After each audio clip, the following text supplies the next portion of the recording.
Court is calling 2025 CR 004086. All right, we're back on the record. Could I have parties announced for the state? Defense. Anita Perez for the defense. You're charged with assault, family, household, impeding breath or circulation, and in cause number 2025 CR 004086. You're charged with violation of bond or protective order 2 times or more within 12 months as a third-degree felony. Range of punishment in each of those cause numbers is anywhere from 2 to 10 years in prison and up to $10,000 fine. Plead guilty, not guilty, or no contest? No contest. All right, so in the cause number, and maybe I don't see it, in cause number 86, I don't see the other dates. What those dates are referring to, which I guess we could figure out how to put in stipulations, were those were days that the defendant called the victim from jail. So those would be reported to jail. All right, so, And we've been provided with those, Judge. I'm sorry? We've been provided those. Well, are you stipulating that, because he pled no contest, is there a stipulation that he made phone calls to the complainant from the jail on December 6, 2024? Buckle up, guys, today. We're diving into a case that begins with intensity. The defendant faces serious felony charges, and the court wastes no time laying out the gravity. But when it comes to actual evidence, cracks immediately start to show. The prosecution seems unprepared, and the judge senses it. This is not just legal trouble, it's a storm waiting to break. In December 11, 2024? So as far as that, Judge, we're pleading no contest. My client has no prior offenses. No. I'm trying to see if there's. I'm trying to get there. As to our application we are applying for deferred adjudication. And so because of that, I would not want him to make any stipulation. So that's why I asked him to plead no contest. Because if the court should grant him deferred, then. Well, here's the thing. I don't have that in the stipulations to prove the 2025 CR 004086. Now, if somebody wants to amend this and attach jail calls, they can attach it, but I don't have enough proof in here for these other dates. The only date that I have in the stipulated evidence is I have a date from January 5th for violation of protective order, but the other dates I don't have in here. So if y'all want to step back, you can, but in cause number 2025 CR 003533, the court is finding that there is sufficient evidence to find you guilty. The court will defer finding of guilt.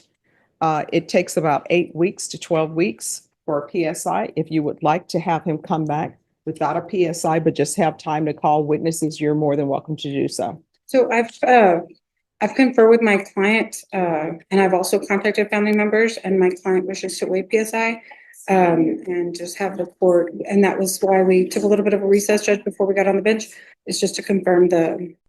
All right. Guys, watch closely as the courtroom tension spikes. The defense pleads for deferred adjudication, but the judge quickly calls out the holes. There's not enough proof, not enough structure, and definitely not enough clarity. This moment is where strategies start to collapse under pressure. Everyone scrambles, and the system's weight starts pressing hard. The criminal history, and so at this time, we're asking the court to waive PSI, and we proceed with sentencing today. So here's the thing. If he's not going to stipulate that what's in the indictment, the dates, then we can't proceed. I can't proceed on those dates. And if there's no additional information that's given to the court, then the court is going to find him not guilty of this because. And Hunter, if I may, Ashley Jones for record, all that's required for the statute is 2 offenses within a 12-year period. The first offense is going to be December 5th, which is listed in the report, and then the second offense would be the January 25th date, which is in the report. So that would be 2 violations within a 12-month period, and we can scratch or amend the. All right, so y'all want to admit. All right, so we're back on the record. All right, You're correct. And you're saying that you wish to waive PSI? That's correct. All That's right, what do you wish to say on behalf of your client? Your Honor, my client, he's 27 years old. He is not a native to Texas. He's from Indianapolis, Indiana. I'm sorry? Chicago, Illinois. I apologize, but he, as mentioned before, he's 27 years old. The victim and him are obviously very familiar. They've been together since they were children. So I think since they were like 16 years old, is that right? 16? 15. Since they were All right, does he 15. want to testify? No, Judge, let me just finish. I'm so sorry. All right, so you can't get information from him, then turn back to the court to give whatever information he's given you if he's not going to testify. Okay, I'll just All proceed. right. I'm sorry, Judge. No problem. And they do have 3 children together. And obviously they've had a myriad of things happen, I guess, in their lives, and they have both matured and progressed. And my client wishes to accept responsibility. He understands that the only way he's going to see his children, because that was another thing that we talked about, was that there will be a no contact order. That is something that obviously he's vehemently opposed because he does have 3 children. And so I did advise him that this would be part of the plea agreement, and if he wants to hire a lawyer and get some custody issues and orders in place so that they can go around that order, in order for him to be able to see his children, because obviously the state is not asking for a no contact order with the children. It would only be with the mother, the natural mother, which is the victim here. Now, here's where things turn emotional. The defense paints a picture of a man who's been broken down physically, mentally, and emotionally.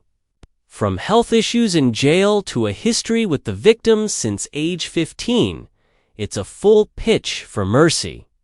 But behind every word lies a deeper tension. Will this heartfelt plea actually move the courtor fall flat? I have spoken to his father. I am not sure if yesterday he was on the Zoom and standby, and I mentioned him that he would at the same time today. And I don't know if he's in the waiting room or not. But notwithstanding, my client does want to go forward. His father obviously speaks very highly of him. Unfortunately, he did get arrested in February 27th, which is when he got booked for the last time. So he's been obviously in custody for almost going 3 months now. He's got health issues at the jail, Your Honor. He's got psoriasis. He lost about 110 pounds in those 3 months. So he's had some kind of health limitations. And so a lot of that is going into why we have this agreement. Obviously, I've explained to him multiple times, that we could ask for a jury trial from the court. But given the history with these people, that obviously he wants to accept responsibility, and he's wanting to do that today, Judge. And with respects to just putting it on the record, I do want to state that, we took a little bit of time going over the criminal history. There was a jury trial that happened in December of 2019 in Indianapolis, Indiana. So that's why I'm sorry, I was confused about the city, that there was an actual jury trial, and he was adjudicated not guilty with the same victim. There was also, I want the court to take judicial notice of clause number 2025 CI 04103. There was an application for protective order that was made by the victim February 25th, 2025, and it was non-suited in April 17th of 2025. My understanding, and prosecutor wouldn't really talk to me too much with respects to the This part reveals the tangled web. Past trials, a dismissed protective order, and the defendant's dream of joining the army all come into play. Okay? His attorney argues for a second chance, but it's clear the court is skeptical. Okay? This isn't just A legal back and forth any Moritz about whether a man with baggage can really turn the page. The protective order, Ms. Colon, but she did confirm that it was non-suited due to her leaving the state. So the victim, Due to what? the witness leaving the state. Okay. So as we stand here today, we have, obviously my client hasn't had any contact with her since then. And then, but she has been in contact with the state, which obviously, you know, we know that that is for a fact, but obviously he's very concerned for his children. He wants to know their whereabouts. And he did meet with a recruiter, and I did speak to him on the phone. He would not come in for the PSI. His name is, let me see, his name is Eggerson is his last name, Sergeant Eggerson, and I did call the number. Unfortunately, Mr. Ross was in the process of being recruited to the Army. And so obviously he understands that accepting responsibility for this charge, and should the court grant him deferred, he will not be able to possess a weapon while he's on deferred. But the hope, I guess, is that once he's completed the deferred, is that he'll be able to enlist at that time. So our agreement right now is 4 years. Now the court can give him probation, the court can sentence him, or the court can give him deferred, which I believe he's legally entitled to because he has no convictions. What do you mean he's entitled to deferred adjudication Okay, legally? well, I would ask the court to take that into consideration, that he has no legal convictions under any other ordinary circumstances.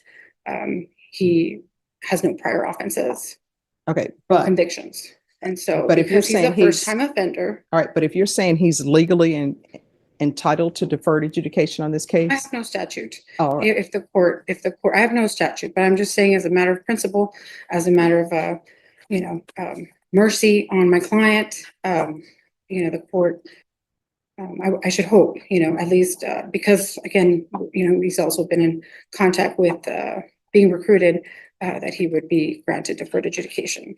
And, he wants to move on with his life. He wants to start probation. He understands that should the court grant him probation, he'll have to be here for 45 days, right? You understand? You understand it? And that if he wants his probation to be transferred to Indiana, it'll have to be transferred within that time frame. all right. So what I can And tell they'll you, have to accept the he's not a transfer. good candidate for probation. He's not? No, he's not. And let me just tell you why. Based upon everything that I've seen, This part reveals the tangled web. Past trials, a dismissed protective order, and the defendant's dream of joining the Army all come into play. Okay? His attorney argues for a second chance, but it's clear the court is skeptical. Okay? This isn't just a legal back and forth any Moritz about whether a man with baggage can really turn the page. there was a protective order in place, and you were calling the complainant from the Bexar County Jail. I mean, does he not understand what no contact means? No contact means no contact. And then we have this charge where you're choking her. So he's not a good candidate for probation. I'm not giving him probation. Well, In Judge, each cause number, I'm finding him guilty. I'm going to sentence him to 4 years in the prison, give him credit for any time served. There's a $1,500 fine, time and money to run concurrent. The cases are to run concurrently. There's to be no contact with the complainant and no contact with minors. And cause number ending in cause number 2025 CR 003533. There's an affirmative finding of family violence. Did you review the document entitled Trial Court Certification of Defendant's Rights to Appeal in each cause number? With your attorney, did you understand it? Because this is a plea bargain agreement, because I followed your plea bargain agreement, and because you waived your right to appeal, you do not have the court's permission to appeal. Because one of these cases carries an affirmative finding of family violence, and also because it's a felony conviction, you're not allowed to own or possess any weapons or ammunition. If you have a question over what a weapon or ammunition is, you'll need to speak to an attorney. Sorry, may I speak to my bad, please? Your attorney said that she did not want you to speak. The court has passed sentence. I didn't know that I couldn't. I thought I had the whole time to testify. I thought she would. I asked you if All you right, wanted so, a jury trial. They're gonna take you back. If Can I there's something please- else you all want to discuss, if you want to file a motion, you can file a motion and the court will hear that Please motion. speak on my behalf. Can I please speak on I my don't know what behalf? I just want to testify. I didn't. Patrick Washington, In a haunting final moment, the defendant tries to speak only to be shut down cold. Okay. His confusion is real, but the court has spoken. Case. The sentence is locked in, and the door is closing literally and figuratively. It's a powerful reminder. When justice moves, it moves hard. If you found this as intense as we did, don't forget to like the video and subscribe to the channel.